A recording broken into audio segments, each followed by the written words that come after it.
Have you ever felt like your mind and your body are telling two completely different stories? Your mind insists, I'm fine, everything's fine, but your body is just screaming something else entirely? Well, what if I told you there are no separate stories? That, according to the psychologist Alfred Adler, there is only one single unified story of you. And today, we're going to learn how to read it.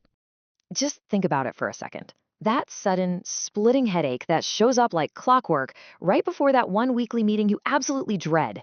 Or what about a child who's been perfectly potty trained for months, who suddenly starts having accidents the very week a new baby sister or brother comes home?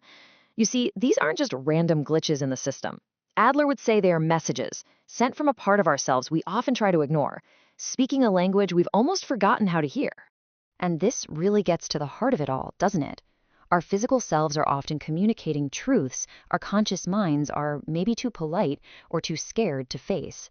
It's like our body becomes the honest fool in the king's court, the only one brave enough to speak the truth when no one else dares. So, okay, how do we learn to understand this secret language? Well, thankfully, Adler gave us a key. He gave us a way to translate these physical whispers, and sometimes shouts, into a coherent message about who we are and what we're really after. He called it the organ dialect, and the idea is really profound. It's that a physical symptom isn't just a random malfunction, it's a statement. That headache, it's not just a headache. It's your body's way of screaming, I cannot face this meeting. The child's accident isn't a failure of training. It's a powerful, nonverbal plea for the attention they feel they've just lost. It's not an illness, it's a communication strategy. Now, to really get this, we have to understand just how revolutionary Adler's thinking was.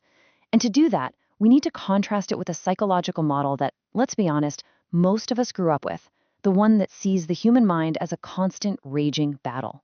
So, on one side, you've got Freud. He saw our personality as a war zone, this brutal, endless conflict between our primal instincts, the id, our inner critic, the superego, and the poor ego stuck in the middle, trying to mediate. In this view, we are fundamentally at war with ourselves.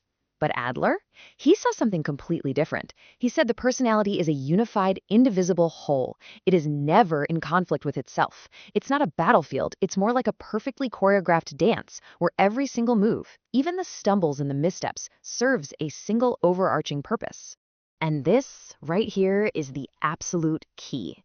Adler believed that every thought, every feeling, every action, and yes, every physical symptom is a tactic. It's a strategy that's being used, whether we know it or not, to move us toward one single, often hidden goal that we've set for ourselves. This unified view just completely flips our whole understanding of the unconscious on its head. I mean, forget that popular image of a dark, scary basement filled with repressed monsters and primitive urges that we have to fight against. Adler invites us to see it in a whole new and frankly much more helpful light. You see, for Adler, the unconscious isn't an enemy, it's an ally. It's your co-pilot. It's simply the part of your grand plan that you don't really want to admit to yourself. As he put it, we keep things in our conscious mind that are helpful to our self-image, and we push anything that might mess up our arguments into the unconscious. So if your secret goal is to be seen as a humble person, you'll conveniently become unconscious of your own powerful ambitions.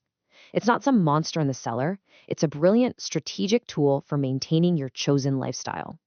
Okay, so if we are these unified beings always striving toward a single goal, what makes a goal a healthy one?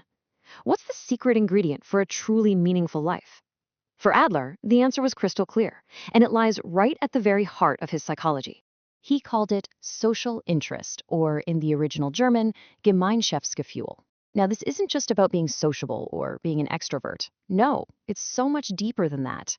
It's an innate potential we all have to feel a profound sense of connection, of belonging, of cooperation with all of humanity. It's that gut feeling that your own well-being is completely tied up with the well-being of everyone else. Adler saw this as the ultimate yardstick of psychological health. He called it the true and inevitable compensation for all our human frailties. Think of it this way. A person without social interest is like a cancer cell.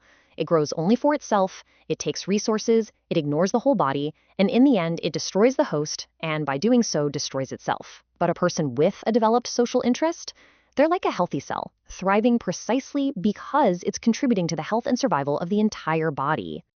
But here's the catch. This potential is something we're born with, but it is not automatic. Just like our ability to speak a language, it has to be taught. Adler saw the mother as the child's first and most vital bridge to social life, the one who first teaches this language of connection. She plants the seed, you could say, but it becomes our life's work to tend to it, in our friendships, our work, our love, to make sure it grows into something that benefits us all. So, this has been a really fascinating journey through some pretty deep theory. But what does it all mean for us, right here, right now? How can we actually use this incredible wisdom in our own lives to understand our own unified story and maybe find our true north? All right, let's bring all this home.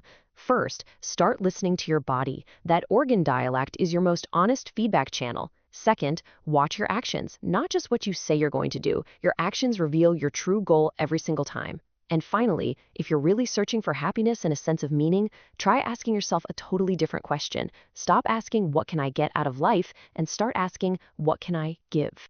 And this just beautifully sums up Adler's ultimate vision. He believed that everything, from therapy to parenting to education, should really serve one single purpose: to build that sense of cooperation and connection. Because what he shows us, in the end, is that mental health isn't some complex internal puzzle we have to solve alone. It's simply another name for caring for others. It's finding our place not by standing apart, but by learning how to dance together.